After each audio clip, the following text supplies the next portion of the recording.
Zero to God level अर्थात martial God space अर्थात शून्य से ईश्वर स्तर तक। अध्याय 3488 से 3490। नमस्कार, आप कहानी में खो जाएं उससे पहले चैनल को सब्सक्राइब करें और नोटिफिकेशन ऑन करें। धन्यवाद। मून सिटी लॉर्ड का चेहरा सदमे और गुस्से से भर गया था। उसे शायद यह उम्मीद नहीं थी कि वह येज़ेविन द्वारा घायल हो जाएगा। उसकी हथेली से सुनहरे खून की बूंदें अब भी टपक रही थी। उसने अनुमान लगाया कि सबसे बुरा परिणाम ये होगा कि वह येज़ेविन के साथ कुछ नहीं कर पाएगा, लेकिन उसने इससे भी बुरे परिणाम की उम्मीद नहीं की थी। अपने दिल में वह सभी स्वर्गीय आदरणीयों के सामने हार गया था। उसने येज़ेविन को अनजाने जानलेवा इरादे से देखा। अपने प्यारे बेटे की दुखद मृत्यु के बारे में सोचकर ऐसा लग रहा था जैसे उसके दिल में एक ज्वाला जल रही हो, जो आकाश को छू रही हो। उसके शरीर की आभा बेतहाशा फूट रही थी। अत्यंत चकाचौंध करने वाली रोशनी चमक रही थी, मानो अनगिनत ज्वालामुखी एक साथ फूट रहे हो। उसके विपरीत येज़ेविन सीधे तौर पर इस भयानक जबरदस्ती को सहन कर रही थी। हालांकि वह निश्चल रहा और उसका चेहरा बिल्कुल नहीं बदला। ये शरीर में पुण्य आभा को एकीकृत करने के अद्भुत प्रभावों में से एक था। दुश्मन चाहे कितना भी शक्तिशाली क्यों न हो, वे अपने प्रभावशाली तरीके से येज़ेविन को पराजित नहीं कर पाएंगे। उसी दायरे में कोई सीधे तौर पर अपनी आभा को अदृश्य बना सकता है। यह जबरदस्ती विरोध नहीं कर रहा था, बल्कि इसे एक सौम्य हवा में बदल रहा था जो शून्य में विलीन हो गई। मून सिटी लॉर्ड का दबाव अद्वितीय था, लेकिन ये केवल येज़ेविन पर निर्देशित था। दूसरों को कुछ भी महसूस नहीं हुआ, लेकिन यह महसूस करने के बाद कि येज़ेविन के खिलाफ ये बेकार था, वे रुक गए। उनके हाथ की चोट कुछ ही देर में ठीक हो गई थी। ये भयावह लग रहा था, लेकिन मून सिटी लॉर्ड की पुनर्प्राप्ति क्षमता के लिए ये पहले से ही बहुत धीमी थी। सामान्य परिस्थितियों में वह तुरंत ठीक हो जाते। खून की एक बूंद भी नहीं बचेगी। बात सिर्फ इतनी थी कि गेंग मेटल एंसेस्ट्रल क्यूई के कारण लगी चोटों से उबरना इतना आसान नहीं था।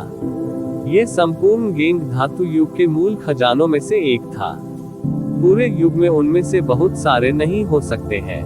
धातु विशेषता कानून एक आक्रामक कानून था, इसलिए कोई कल्पना कर सकता है कि गेंग मेटल पैट्रिक क्यूई कितना शक्तिशाली था। यदि इसका उपयोग तलवारबाजी का अभ्यास करने के लिए किया जाता, तो इसे निश्चित रूप से एक अतुलनीय खजाना तलवार में परिष्कृत किया जा सकता था। बात सिर्फ इतनी थी कि येज़ेविन ने इसका इस्तेमाल केवल बॉडी टेम्परिंग के लिए किया था। पूर्वी त्यानजुन युद्ध आदरणीय के चेहरे पर एक जटिल भाव था। उसने अपने बगल में पूर्वी त्यानजुन पर नजर डाली, केवल ये देखने के लिए कि पूर्वी त्यानजुन अपने चेहरे पर मुस्कान के साथ गतिहीन था। ये ठीक है, वह लापरवाही से काम करने की हिम्मत नहीं करेगा, पूर्वी त्यानजुन ने बेहोश होकर कहा। उनका चेहरा आत्मविश्वास से भरा था। उन्हें पूरा यकीन था कि मून सिटी लॉर्ड लापरवाही से काम करने की हिम्मत नहीं करेगा। अच्छा, मून सिटी लॉर्ड ने ठंडे स्वर में कहा। जब वह येज़ेविन को घूर रहा था तो उसकी आंखें एक क्रूर जानवर की तरह थी। आपने वास्तव में कार्यक्रम स्थल में किसी को घायल करने का साहस किया। क्या आप इस दुनिया के सभी स्वर्गीय आदरणीयों को पूरी तरह से तुच्छ समझ रहे हैं? मैं आज आपको नीचे ले जाऊंगा और आपको एक अच्छा सबक सिखाऊंगा। मैं आपको सिखाऊंगा कि एक अच्छा इंसान कैसे बने। मून सिटी लॉर्ड जोर से चिल्लाया और येज़ेविन पर एक बड़ी टोपी लगाई। हालांकि अन्य स्वर्गीय पूज्यों के चेहरे पर कोई विशेष भाव नहीं थे। ऐसा इसलिए था क्योंकि वे दोनों पक्षों के बीच की कड़वाहट को अच्छी तरह से जानते थे। वे ऐसी किसी चीज में कैसे शामिल हो सकते हैं जिससे उन्हें फायदा नहीं हुआ। मून सिटी लॉर्ड के साथ खिलवाड़ नहीं किया जाना चाहिए था, लेकिन क्या पूर्वी स्वर्गीय पूज्य एक धक्का मुक्की थी? इसके अलावा ये येज़ेविन एक पुशोवा की तरह नहीं लग रहा था।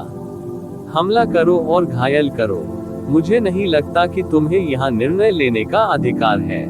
हर कोई देख सकता है कि किसने पहला कदम उठाया। क्या तुम्हें लगता है कि हर कोई अंधा है? येज़ेविन मदद नहीं कर सका, लेकिन उपहास किया। ये सूर्य है शहर। निर्णय लेना आपके मून सिटी के सिटी लॉर्ड पर निर्भर नहीं है। आपको पहले अपने मून सिटी का ख्याल रखना चाहिए। ये ज़िवेन के शब्द भी उतने ही तीखे थे और उन्होंने बिल्कुल भी हार नहीं मानी। मून सिटी लॉर्ड थोड़े गुस्से में थे। ये ज़िवेन स्पष्ट रूप से इंगित कर रहे थे कि उन्होंने मून सिटी खो दिया है। यह कोई छिपा हुआ अर्थ नहीं था। कितनी तीखी जीभ वाले स्वर्गीय पूज्य, मैं देखना चाहता हूँ कि आपकी कितनी ताकत आपकी चमकदार जीभ जितनी अच्छी है। मून सिटी लॉर्ड क्रोधित था और एक चाल चलने वाला था। अचानक उसे हार्दिक हंसी सुनाई दी। मित्र, कृपया शांत हो जाओ। आवाज पड़ते ही एक शख्स हॉल से बाहर चला गया। ये सन सिटी लॉर्ड था। मून सिटी का सिटी मास्टर तुरंत रुक गया। सन सिटी में असली बॉस सन सिटी मास्टर था। यहाँ तक कि मून सिटी के सिटी मास्टर को भी सन सिटी मास्टर के सामने अपना सिर झुकाना पड़ा। यह उल्लेख करने की आवश्यकता नहीं है कि उसका मून सिटी योगदान दिया गया था। वह अब एक आवारा कुत्ते की तरह था। चाहे वह कितना भी क्रोधित क्यों न हो, वह इसे सहन ही कर सकता था। ठीक है, हम सभी स्वर्गीय पूजनीय हैं। इस तरह सार्वजनिक रूप से लड़ना अनुचित है। सन सिटी लॉर्ड ने ये ज़िवेन और अन्य लोगों को देखा और डांटा। यह कोई समस्या नहीं लग रही थी, लेकिन ये ज़िवेन को उसके शब्दों में उकसावे का संकेत क्यों सुनाई दिया। सार्वजनिक रूप से मारपीट करना उचित नहीं था। यदि यह सार्वजनिक रूप से नहीं होता तो क्या होता। ये सुनकर टोन जून और स्वर्गीय पूज्य बालक केवल ये ज़िवेन को घृणा से देख सकते थे। अंत में उनमें एक और कदम आगे बढ़ाने की हिम्मत नहीं हुई। ये फॉर्चून गॉड राजवंश का एक शीर्ष विशेषज्ञ था जिसकी तुलना मून सिटी लॉर्ड से की जा सकती थी। स्वर्गीय पूज्य बालक की चोटें पहले ही ठीक हो चुकी थी। उनकी चोटें गंभीर नहीं थी। बात सिर्फ इतनी थी कि ये ज़िवेन ने उसे सबक सिखाया था। दूसरी ओर टोन जून की चोटें थोड़ी अधिक गंभीर थी। वह अभी तक पूरी तरह ठीक नहीं हुआ था। ये ज़िवेन की पिछली पिटाई ने उसकी जीवटता को ठेस पहुंचाई थी। हालांकि सन सिटी लॉर्ड ने ऐसा दिखावा किया जैसे उसने इसे देखा ही नहीं। उन्होंने ही उन्हें डांटा और दोनों पक्षों में 50 मार पड़ी। हालांकि ये ज़िवेन रक्षात्मक पक्ष में था, फिर भी वह उन दोनों को हराने में सक्षम था। स्वाभाविक रूप से उसे कोई नुकसान नहीं हुआ। ये ज़िवेन को कोई आपत्ति नहीं थी। वैसे भी वह जानता था कि चाहे कितनी भी बड़ी नाराजगी क्यों न हो, वे वास्तव में यहाँ मौत से नहीं लड़ सकते। इस समय वह पहले ही उनका फायदा उठा चुका था। स्वाभाविक रूप से जब वह आगे थे तो उन्हें रुकना पड़ा। मून सिटी लॉर्ड ही इसे जाने दे सकता था। हालांकि उसकी भयावह निगाहें समय समय पर ये ज़िवेन पर पड़ती थी, जैसे कि वह ये ज़िवेन को टुकड़ों में फाड़ने के लिए इंतजार नहीं कर सकता था। ठीक है, चूंकि यह मामला है, आइए हम सब अपनी सीटों पर लौट जाएं। सन सिटी लॉर्ड ने कहा। जैसे ही वह बोला, वह एक कदम आगे बढ़ा और 15 विशेष सिंहासनों में से एक पर बैठ गया। मून सिटी लॉर्ड, पूर्वी स्वर्गीय पूज्य, दक्षिणी स्वर्गीय पूज्य और अन्य भी बैठ गए। इस बार पूर्व, दक्षिण, पश्चिम स्वर्गीय पूज्य और अंतरिक्ष समय स्वर्गीय पूज्य के अलावा केवल सूर्य शहर भगवान और चंद्रमा शहर भगवान आए थे। ये ज़िवेन अपने दिल में कुछ संदेह लेकर सिंहासन पर बैठे। ज्ञात हो कि यह एक मध्य स्वर्गीय पूज्य के चुनाव के लिए बैठक थी। ये कहा जा सकता है कि इस बैठक में लिया गया निर्णय फॉर्चून गॉड राजवंश में कानूनी रूप से बाध्यकारी था। एक बार चुने जाने के बाद, भले ही अन्य लोग अनिच्छुक हों, इसे पलटने का कोई रास्ता नहीं था, क्योंकि यह सभी स्वर्गीय पूज्यों की इच्छा थी। 10 महान दिव्य नगरों के सिटी लॉर्ड्स में से केवल 2 ही आए थे। बाकी लोग नहीं आए। क्या ऐसा हो सकता है कि उन्होंने इस बार के चुनाव से हार मान ली हो? यदि वे मध्य स्वर्गीय पूज्य के पद पर चढ़ना चाहते थे, तो उन्हें कम से कम घटनास्थल पर उपस्थित रहना होगा। सिर्फ अवतार से चुनाव जीतना कैसे संभव हो सकता है? मध्य स्वर्गीय पूज्य की स्थिति असाधारण थी। किसी भी स्वर्गीय पूज्य ने मध्य स्वर्गीय पूज्य की स्थिति के महत्व को कम आंकने की हिम्मत नहीं की। यदि कोई नहीं आया, तो इसका लगभग मतलब ये था कि उन्होंने चयन करना छोड़ दिया था। यद्यपि 10 महान दिव्य शहर पूरे युद्ध क्षेत्र में बिखरे हुए थे और एक दूसरे से बहुत दूर थे, सिटी लॉर्ड्स के लिए अपनी ताकत के साथ आगे बढ़ना मुश्किल नहीं था। हम अब शुरू कर सकते हैं, पश्चिमी स्वर्गीय पूज्य ने अचानक कहा। हाँ, हम अब शुरू कर सकते हैं, स्पेसटाइम हेवनली वेनेरेट ने तुरंत प्रतिक्रिया दी। वह तुरंत समझ गया कि वेस्टर्न हेवनली वेनेरेट का क्या मतलब है। वह इस अवसर का लाभ उठाकर अंतिम निर्णय लेना चाहता था और सिटी लॉर्ड्स को बाहर करना चाहता था जो नहीं आए थे। चूंकि हर कोई यहाँ है, चलो शुरू करें। पूर्वी भिक्षु ने उदासीनता से बात की, लेकिन उसके दिल में वही विचार थे। 10 महान दिव्य नगरों के नगर स्वामियों में से किसी एक की तुलना उनसे की जा सकती है। ये स्वाभाविक रूप से सर्वोत्तम होगा यदि वे इस समय 8 प्रतिस्पर्धियों को समाप्त कर सके। मैं भी सहमत हूँ। हम अभी शुरू कर सकते हैं। मून सिटी को पुनः प्राप्त करने की लड़ाई में देरी नहीं की जा सकती। वेस्टर्न हेवनली वेनेरेट ने अपने लाल होंठ थोड़े से खोले और कहा। उसने जो कारण बताया वह सचमुच अकाट्य था, चाहे कोई भी चाहे। रुको, अभी भी एक व्यक्ति है जो नहीं आया है, सन सिटी के सिटी लॉर्ड ने अचानक कहा। कौन है भाई? नॉर्डर्न हेवनली वेनेरेट ने थोड़ा सा भौहें सिकोड़ते हुए कहा। चूंकि वह नहीं आए हैं, इसका मतलब यह है कि उन्होंने इस बार के चुनाव से स्वतः ही हार मान ली है। हम किसका इंतजार कर रहे हैं? चूंकि हमने इतने लंबे समय तक इंतजार किया है, तो एक पल और इंतजार करने में क्या हर्ज है? सन सिटी के सिटी लॉर्ड ने कहा इत्मीनान से। ये दुर्लभ था कि मून सिटी के सिटी लॉर्ड, जो उनके बगल में थे, ने खंडन नहीं किया। या यूं कहें कि उसकी नजरें ये ज़िवेन पर टिकी थीं। उसकी आंखें ठंडी और कातिल थीं। भले ही वे बहुत दूर थे, फिर भी हर कोई इसे महसूस कर सकता था। पूर्वी स्वर्गीय पूज्य चौका। सन सिटी के सिटी लॉर्ड का क्या मतलब था? मालूम हो कि कम प्रतिस्पर्धी होना उसके लिए फायदेमंद होगा। उनके लिए इस समय प्रकट होना और समय की देरी करना वास्तव में असामान्य था। वह हवा में चालाक साजिशों और साजिशों के प्रभाव को लगभग सूझ सकता था। यदि पूर्वी स्वर्गीय पूज्य ऐसी बात सोच सकते हैं, तो अन्य स्वर्गीय पूज्य स्वाभाविक रूप से मूर्ख नहीं थे। उन्होंने तुरंत अनुमान लगाया कि अवश्य कुछ ऐसा है जिसके बारे में वह नहीं जानता था। विशेष रूप से कई फॉर्चून दिव्य राजवंश के स्वर्गीय आदरणीयों को एहसास हुआ कि कुछ गड़बड़ थी। इस बार के स्वर्गीय आदरणीय सम्मेलन को फॉर्चून डिवाइन राजवंश के स्वर्गीय आदरणीय सम्मेलन को आयोजित करने के लिए मजबूर किया गया था। हालांकि 10 महान दिव्य शहरों के सिटी लॉर्ड्स के पास मध्य स्वर्गीय सम्मानित पद पर भी अपने स्वयं के डिजाइन थे। हालांकि ऐसा लग रहा था कि आज कुछ गड़बड़ है। 10 महान दिव्य शहरों में सन सिटी के सिटी लॉर्ड के अलावा जो मेजबान थे, केवल मून सिटी के सिटी लॉर्ड थे, जो सन सिटी में रहने वाले एक आवारा कुत्ते की तरह थे। अन्य 8 महान दिव्य शहरों के स्वर्ग, पृथ्वी, रहस्यमय, सांसारिक, ब्रह्मांड और अराजकता के शहर के स्वामी बिल्कुल भी नहीं आए। ऐसा लग रहा था जैसे उन्हें कोई परवाह ही नहीं थी। इसका कोई मतलब ही नहीं था। इसके अलावा वे स्पष्ट रूप से अब और अधिक प्रतिस्पर्धियों को खत्म कर सकते थे, लेकिन सन सिटी के सिटी लॉर्ड समय की देरी करना चाहते थे। वह किसका इंतजार कर रहा था? क्या वह कोई था जो स्थिति को उलट सकता था? 8 महान दिव्य शहरों के सिटी लॉर्ड्स में से कौन सा? अन्य स्वर्गीय पूज्यों ने भी इस बारे में सोचा। अचानक मून सिटी के सिटी लॉर्ड, जो ये ज़िवेन को घूर रहे थे, ने कहा, मध्य स्वर्गीय सम्मानित सम्मेलन शुरू होने से पहले मुझे कुछ कहना है।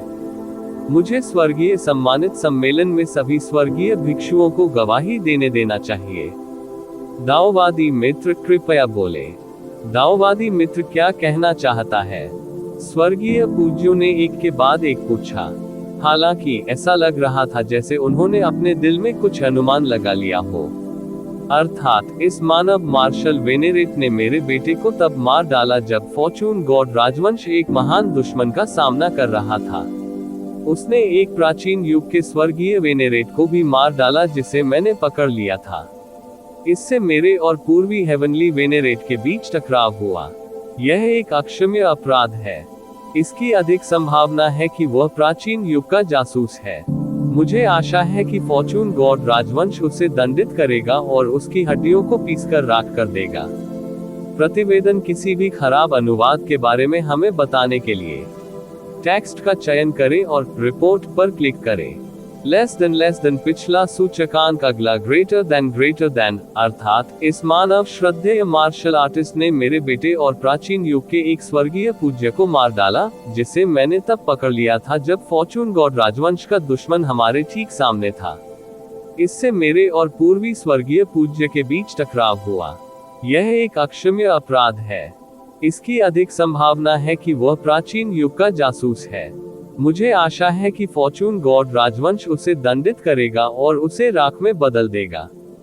मून सिटी लॉर्ड ने ठंडे भाव से येजिवेन को देखा और उपरोक्त शब्द दर शब्द कहे। येजिवेन को अचानक ज्ञान प्राप्त हुआ। उसने तुरंत ही कई बातें समझ ली जिन्हें समझना उसके लिए कठिन था। पहले तो वह थोड़ा हैरान हुआ। मून सिटी लॉर्ड, जो हमेशा अहंकारी और दबंग रहा था, ने यिन यांग और इंटीग्रेशन सम्राट को मारने के बाद कुछ भी क्यों नहीं किया। उन्होंने केवल तथाकथित जनमत को भड़काया। मून सिटी लॉर्ड को यह भी स्पष्ट होना चाहिए कि तथाकथित जनमत येजिवेन के लिए कुछ नहीं कर सका। तो मून सिटी लॉर्ड का उद्देश्य क्या था? पता चला कि यह सब पहले दिखावा था। यह असली हत्या वाला कदम था। वह वास्तव में येजिवेन को मौत के घाट उतारना चाहता था ताकि पूर्वी स्वर्गीय पूज्य को कोई कदम उठाने का मौका न मिले। येजिवेन ने यिन यांग और एकीकरण सम्राट को मारने के बाद मानव जाति सेना का नेतृत्व सन सिटी में किया और शिविर स्थापित किया। यदि उसने कोई कदम उठाया तो यह संभवतः पूर्वी स्वर्गीय पूज्य को आकर्षित करेगा। पूर्वी स्वर्गीय पूज्य के हस्तक्षेप से वह कोई लाभ प्राप्त नहीं कर पाएगा। लेकिन अब यह अलग था। जब तक येजिवेन का अपराध स्वर्गीय पूज्य बैठक में निर्धारित किया गया था, तब तक ये रहेगा संपूर्ण फॉर्चून गॉड राजवंश की इच्छा। यहाँ तक कि पूर्वी स्वर्गीय पूज्य भी कुछ नहीं कह पाएंगे। उस समय येजिवेन का जीवन और मृत्यु वास्तव में मून सिटी लॉर्ड के हाथों में होगी। ये वास्तव में एक अच्छी रणनीति है। इसके अलावा यह एक खुली और सर्वोपरि रणनीति है। एक सामान्य व्यक्ति के लिए इसका विरोध करना बहुत मुश्किल है, लेकिन दुर्भाग्य से वह नहीं जानता कि मेरे हाथों में किस तरह का तुरुप का पत्ता है। इसलिए उसके लिए ऊपर नीचे कूदना बेकार है। येजिवेन के मुंह से एक तिरस्कारपूर्ण व्यंग्य निकल पड़ा। हालांकि वह मून सिटी लॉर्ड के आरोपों का सामना कर रहा था, लेकिन वह बिल्कुल भी प्रभावित नहीं हुआ। सभी ने येजिवेन की ओर देखा और देखा कि वह बिल्कुल भी प्रभावित नहीं हुआ। वे नहीं जानते थे कि क्या उसने सचमुच इसे दिल पर नहीं लिया था या वह चतुर था। इस तरह का आरोप उन्हें बिल्कुल भी विचलित नहीं कर सका। हालांकि जैसे ही मून सिटी लॉर्ड की आवाज गिरी, जल्द ही सहमति की आवाज सुनाई दी।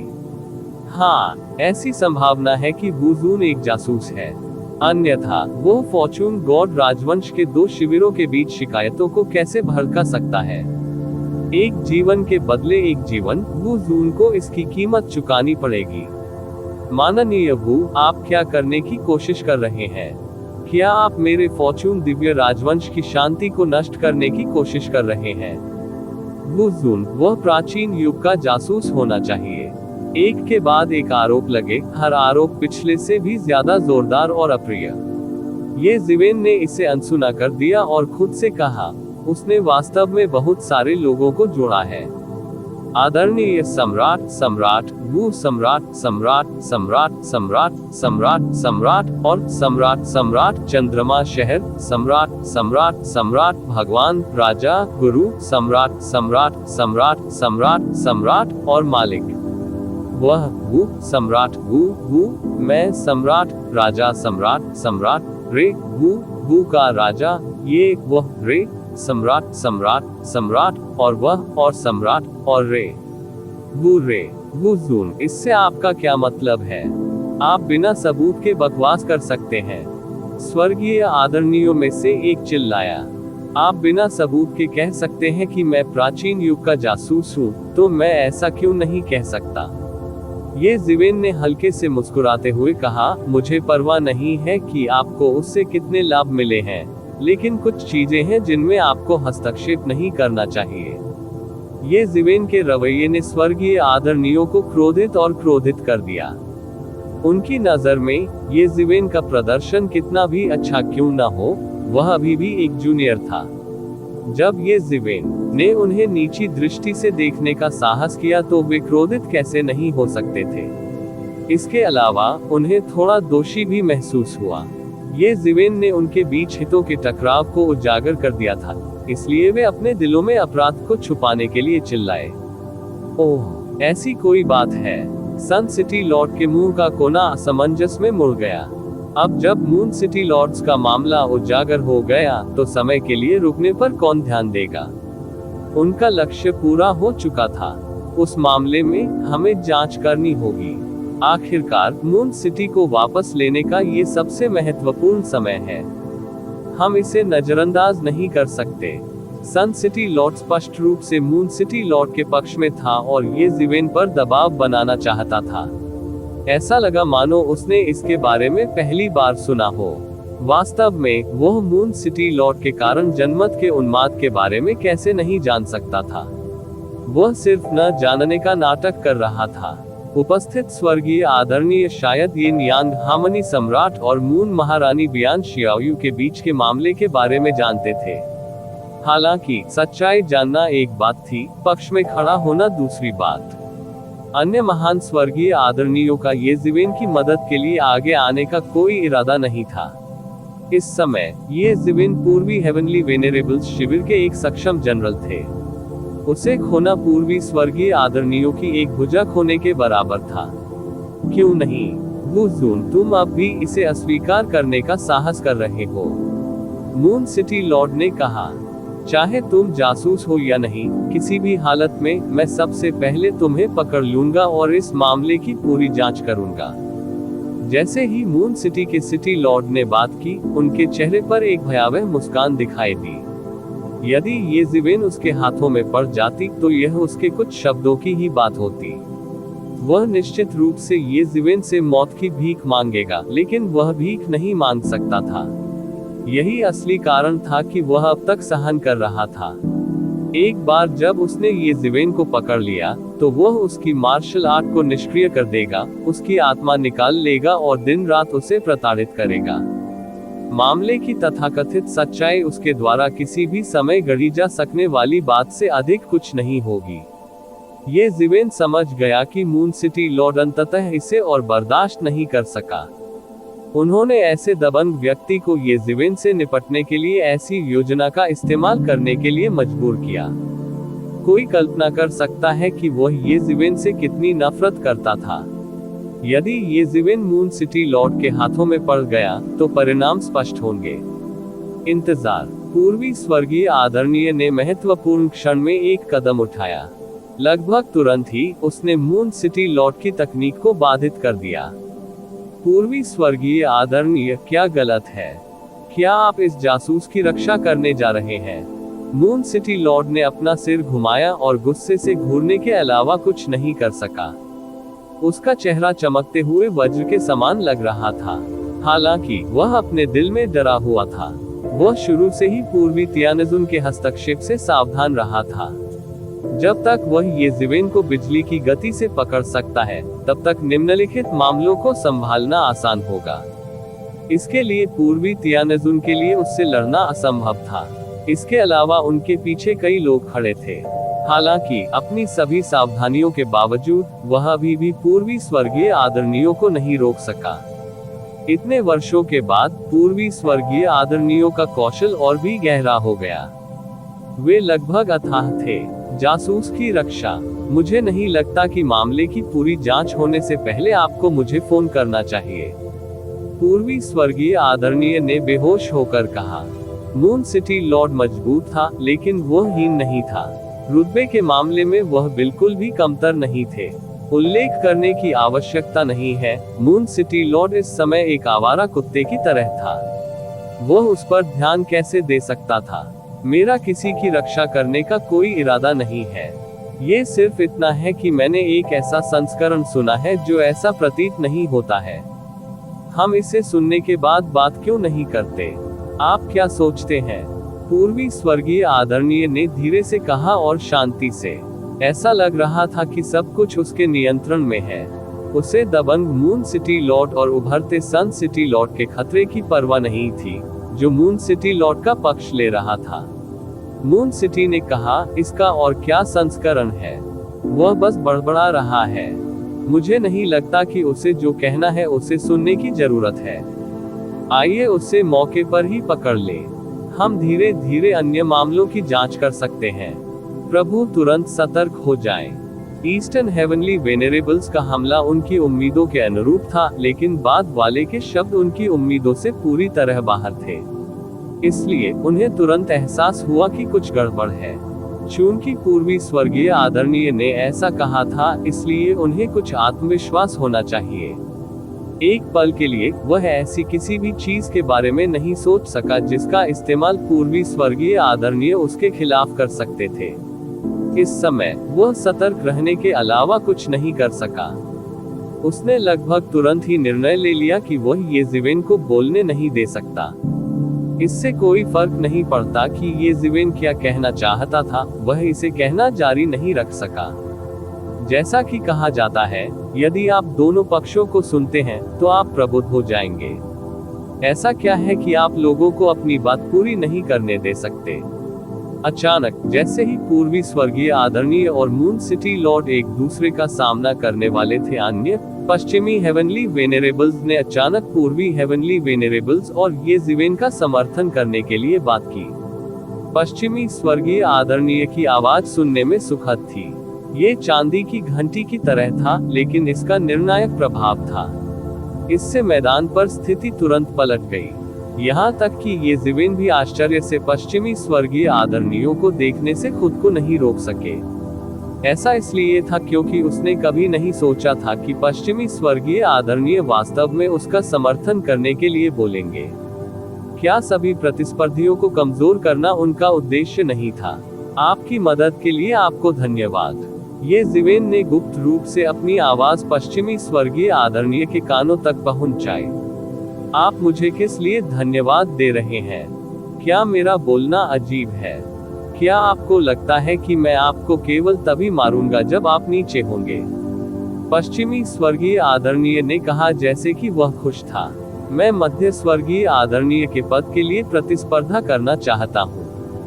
स्वाभाविक रूप से मैं इसके लिए अपनी ताकत और योग्यताओं से लड़ूंगा। मुझे उन चालाक साजिशों, बुरी आत्माओं और दुष्ट आत्माओं को पसंद नहीं है। मून सिटी लॉर्ड बहुत दबंग है। अंत में वह नुकसान में है। इसके अलावा मुझे पता है कि वे सिर्फ समय में देरी करना चाहते हैं। मैं ये भी देखना चाहता हूँ कि वे कैसे खेलना चाहते हैं। ये सबसे अच्छा होगा यदि वे मुझे आश्चर्यचकित कर सके। वेस्टर्न हेवनली वेनेरेबल्स के जवाब ने येज़ेवेन को एक पल के लिए स्तब्ध कर दिया। फिर वह समझ गया। उसके जैसा अहंकारी व्यक्ति उसे कमजोर करने के लिए ऐसी चालाक साजिशों का इस्तेमाल करने से नफरत करता था। प्रतिद्वंद्वी, यह उसकी अपनी क्षमता का अपमान था। अगर उसे कुछ चाहिए होता तो वह उसे खुलकर लेती। अच्छा प्रदर्शन करो। मैं ये भी देखना चाहता हूँ कि तुमने उस पर क्या ब्लैकमेल किया है। ये सबसे अच्छा होगा यदि तुम शुरू से ही शांत रहो और उसे पीड़ा दो। मैं उसे लंबे समय से नापसंद करता हूँ। पश्चिमी स्वर्गीय आदरणीय ने बोलना समाप्त करने के बाद बोलना बंद कर दिया। उसने बस नीचे देखा, जैसे कि उसने वह नहीं कहा जो उसने अभी कहा था। येज़ेवेन ने ठंडे स्वर में कहा। उसने मून सिटी लॉर्ड की ओर देखा और कहा, मून सिटी लॉर्ड मुझे इतनी जल्दी चुप कराना चाहता है। ऐसा किसी और चीज के कारण नहीं है। ऐसा इसलिए है क्योंकि उसे डर है कि दूसरों को पता चल जाएगा। वास्तव में वह जासूस है। फॉर्चून गॉड राजवंश में शैतान युग की स्थापना की गई। जैसे ही येज़ेवेन ने ये कहा, सभी में हंगामा मच गया। प्रतिवेदन किसी भी खराब अनुवाद के बारे में हमें बताने के लिए टेक्स्ट का चयन करें और रिपोर्ट पर क्लिक करें। लेस देन पिछला सूचकांक, अगला ग्रेटर देन। येज़ेवेन के शब्दों से तुरंत पूरे कार्यक्रम स्थल में हंगामा मच गया। जासूस 10 महान दिव्य शहरों में से एक, मून सिटी लॉर्ड, वास्तव में दानव युग का एक जासूस था।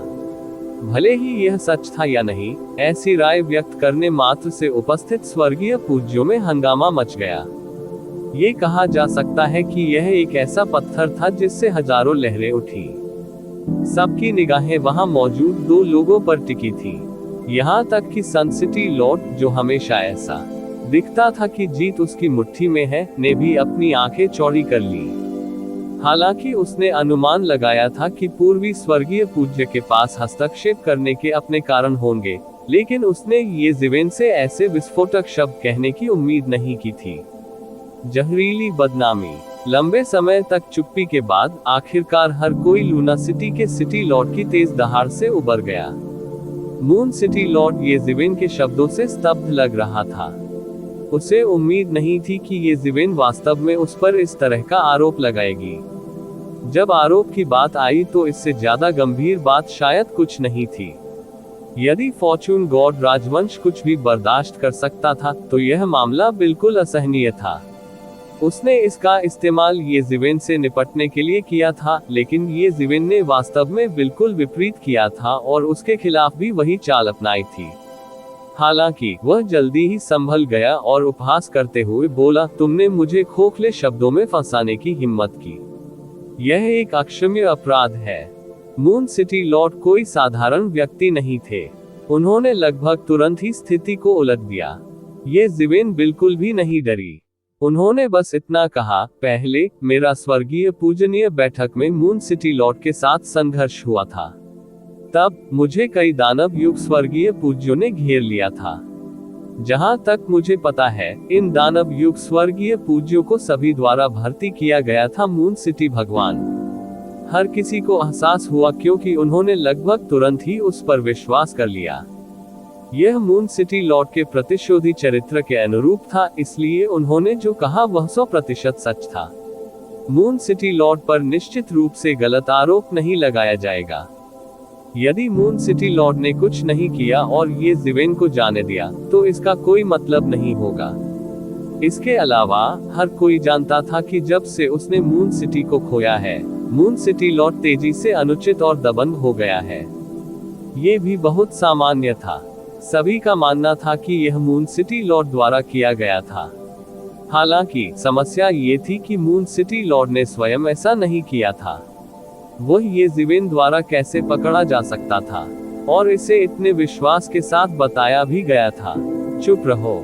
यदि तुम मुझे बदनाम करना जारी रखते हो, तो मुझे असभ्य होने का दोष मत दो। मेरा राक्षसी युग के लोगों से कैसे संबंध हो सकता है? मून सिटी लॉर्ड ने व्यंग किया। हालांकि उसे नहीं पता था कि ये ज़िवेन को इस मामले के बारे में कैसे पता चला, वह नहीं जानता था। हालांकि उसे नहीं पता था कि ये ज़िवेन को जानकारी कहां से मिली, लेकिन एक बात थी जिसके बारे में वह निश्चित हो सकता था। जब ये ज़िवेन ने ये ज़िवेन से संपर्क किया, तो उन्होंने कोई जानकारी नहीं छोड़ी। यहाँ तक कि जो दिखा भी वह एक मातहत ही था। वह अच्छी तरह जानता था कि यह वर्जित है। फॉर्चून गॉड राजवंश का विभिन्न स्वर्गीय आदरणीयों पर बहुत कम नियंत्रण था, क्योंकि वे पहले से ही फॉर्चून गॉड राजवंश के सर्वोच्च शासक थे। विशेष रूप से उनके जैसे व्यक्ति के लिए ये कहा जा सकता है कि फॉर्चून गॉड राजवंश में उनसे ऊंचा कोई नहीं था। भले ही एक मध्य स्वर्गीय पूज्य को चुना गया हो, वह केवल एक उपशासक होगा। आखिरकार वह उसे फॉर्चून गॉड हेवनली मोनार्क की तरह आदेश नहीं दे सका। हालांकि कुछ वर्जनाएं थी जिनका उल्लंघन नहीं किया जा सकता था। वह था होना प्राचीन युग के बहुत करीब। भले ही फॉर्चून गॉड राजवंश के लगभग सभी स्वर्गीय आदरणीयों के प्राचीन युग में संबंध थे। आखिरकार बहुत सारे प्राचीन युग थे। प्रत्येक प्राचीन युग फॉर्चून गॉड राजवंश के साथ मृत्यु तक नहीं लड़ेगा।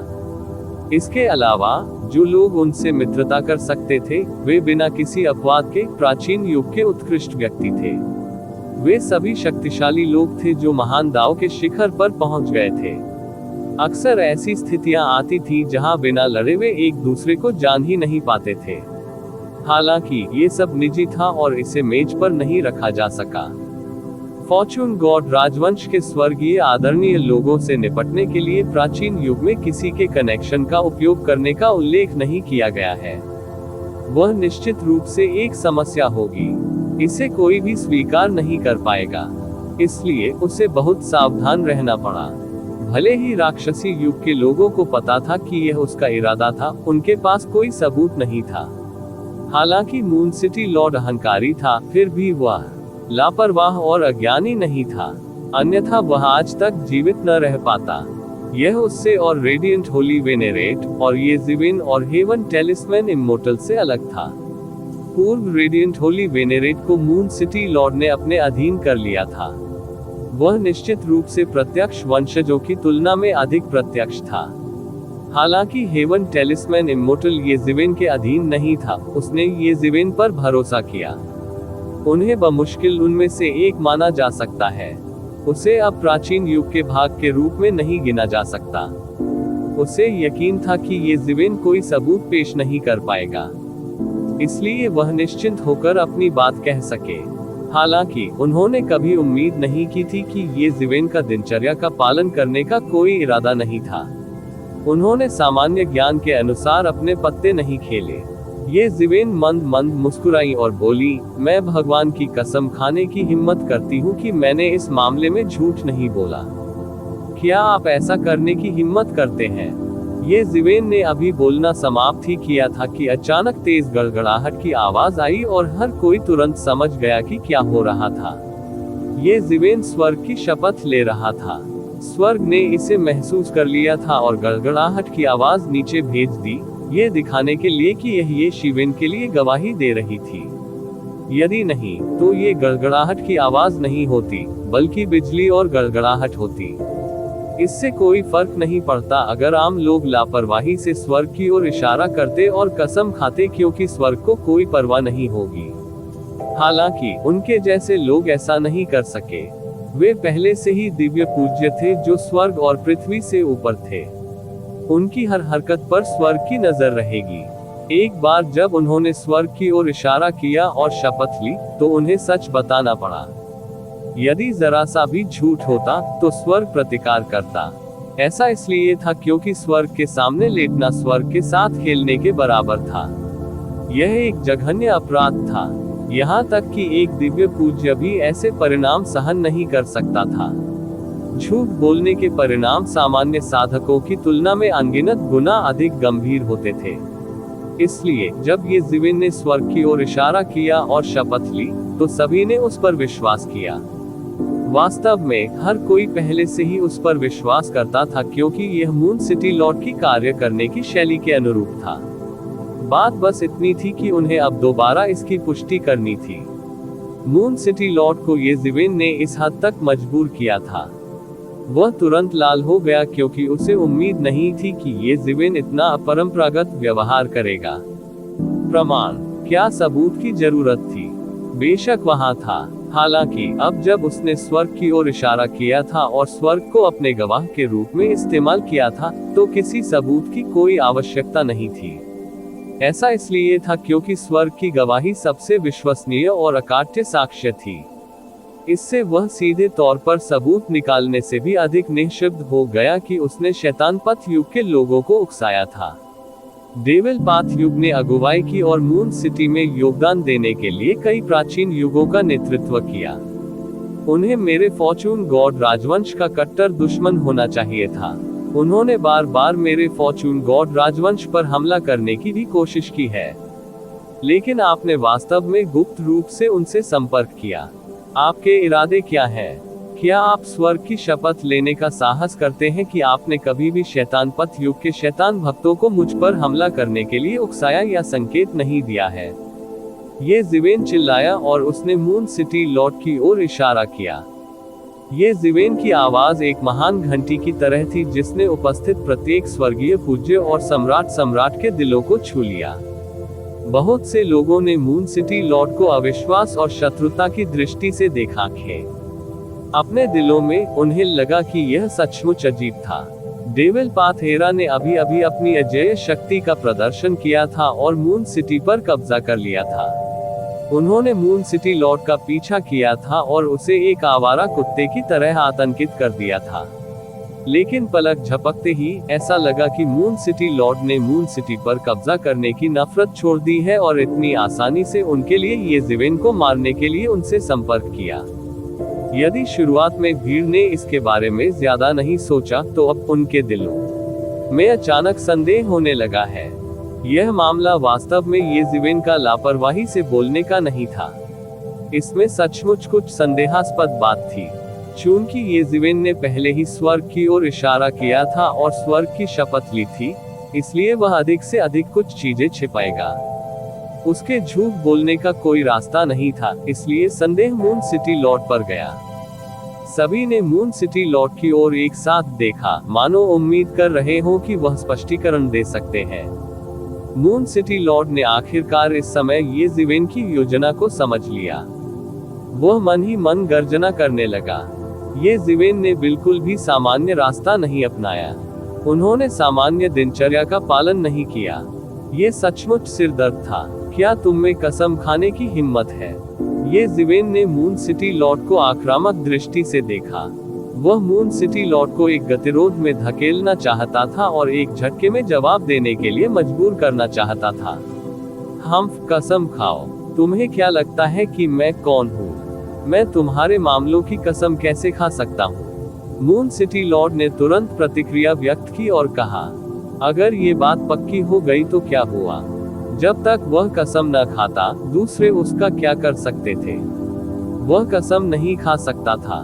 भले ही दूसरों ने पहले ही इसकी पुष्टि कर दी हो, फिर भी वह शपथ नहीं ले सकता।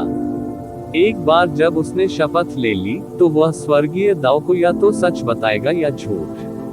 तब स्वर्गीय दाव को कुछ भी करने के लिए किसी और की आवश्यकता नहीं होगी। स्वर्गीय दाव उसे गंभीर रूप से घायल करने में सक्षम होगा। यहाँ तक कि उनके जैसा ताकतवर व्यक्ति भी स्वर्गीय दाव का जबरन विरोध करने की हिम्मत नहीं कर सका। बाकियों को अचानक एक एहसास हुआ। मून सिटी लॉर्ड को ऐसा बयान देते देखकर वे कैसे नहीं समझ पाए कि ये जिवेन वास्तव में सही होना चाहिए। हर कोई अवाक रह गया। भले ही वे राक्षसी पथ युग के जासूस नहीं थे, जैसा कि ये जिवेन ने कहा था, वे वास्तव में भूल गए थे कि मून सिटी को कई अन्य प्राचीन युगों के साथ राक्षसी पथ युग द्वारा जीत लिया गया था। इससे हर कोई अवाक रह गया। इसके अलावा मैंने एक गवाह को भी पकड़ लिया। ये जिवेन ने मिस्टर घोस्ट को उसकी आंतरिक दुनिया से पकड़ लिया। इस समय हालांकि मिस्टर घोस्ट मरे नहीं थे, वे ये जिवेन द्वारा गंभीर रूप से घायल हो गए थे और सील कर दिए गए थे। वह अधमरी सी शक्ल बनाए हुए था। हालांकि सभी ने उसे पहले नहीं देखा था, फिर भी वे शैतान दाव युग की आभा देख सकते थे जो उसने प्रकट की थी। उनके भाव गंभीर हो गए। यदि ये जिवेन के पास पहले कोई सबूत नहीं था, तो वे केवल स्वर्गीय दाव शपथ पर ही विश्वास कर सकते थे। अब उसे एक गवाह भी मिल गया। इस व्यक्ति को मिस्टर घोस्ट कहा जाता है।